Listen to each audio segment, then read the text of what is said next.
Greetings. My name is Tracy Hanton, and I am the Assistant Director of Career Services. Today, I will be talking about the basic concepts of building a resume.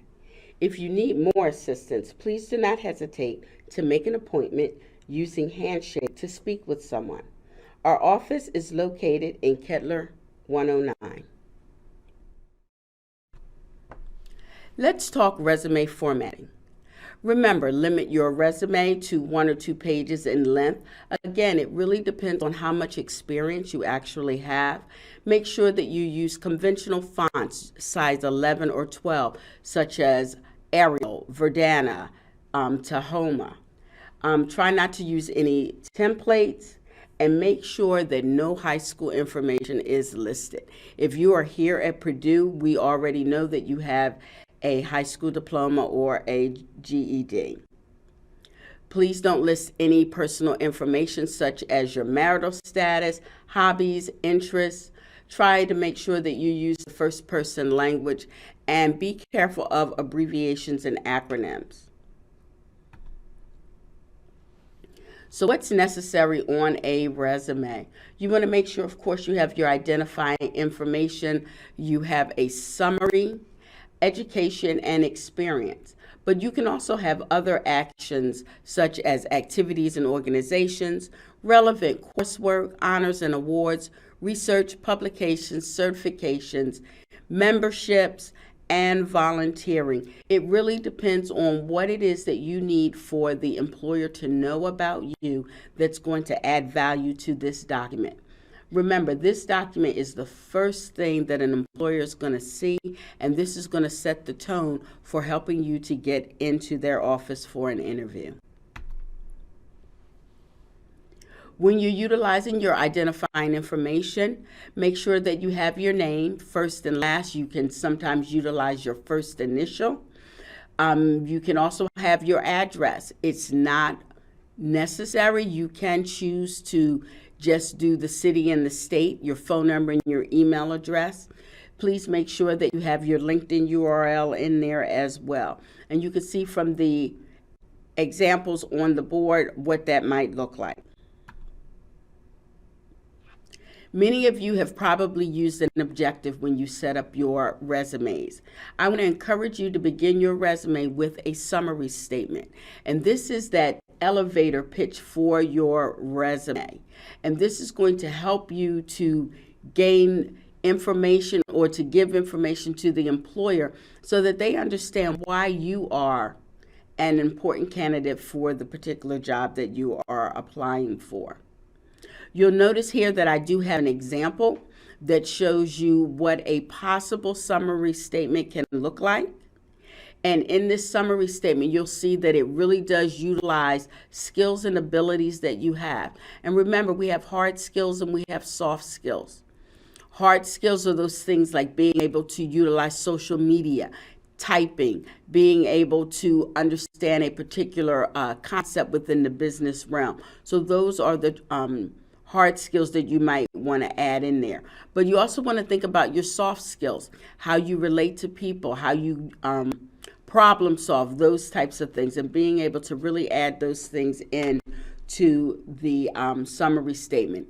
It's a quick piece to the resume. It's a few sentences, maybe 3 to 4, depending on where you're at.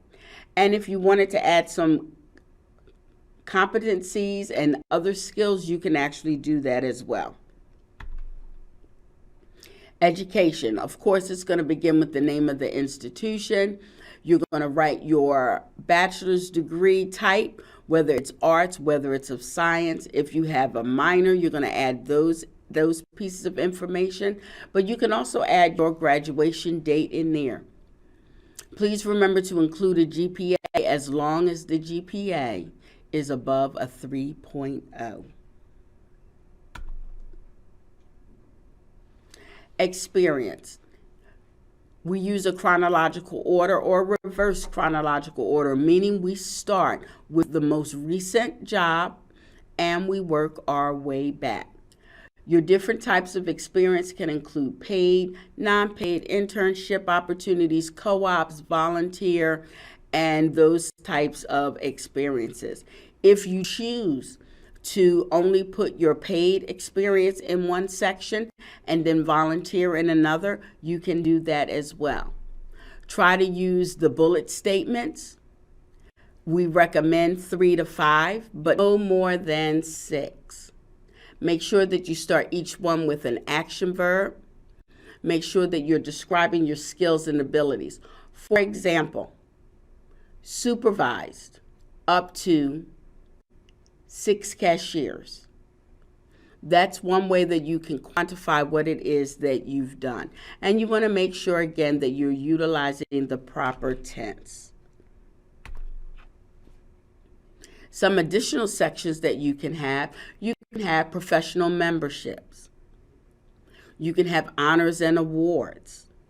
And then you can have a section that lists your leadership and volunteer activities.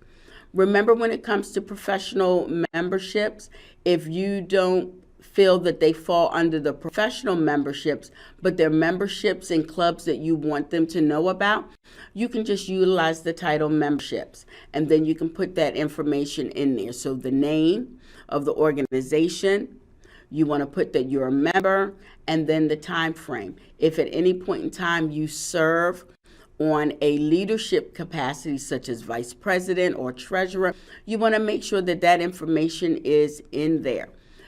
Please remember, when you are looking at your professional memberships and the leadership activities that you've done, these are great things that you can put into a cover letter to give more information to an employer about why you are qualified for this particular position. Make sure that your resume is tailored for the jobs that you are looking for, and that when you are writing about the jobs, that you make sure that the information in your experience relates to the jobs that you are trying to apply for. Thank you so much for listening to this information regarding resumes. Make sure that you connect with our office on Twitter, LinkedIn, Facebook, and all sorts of places. Have a great day.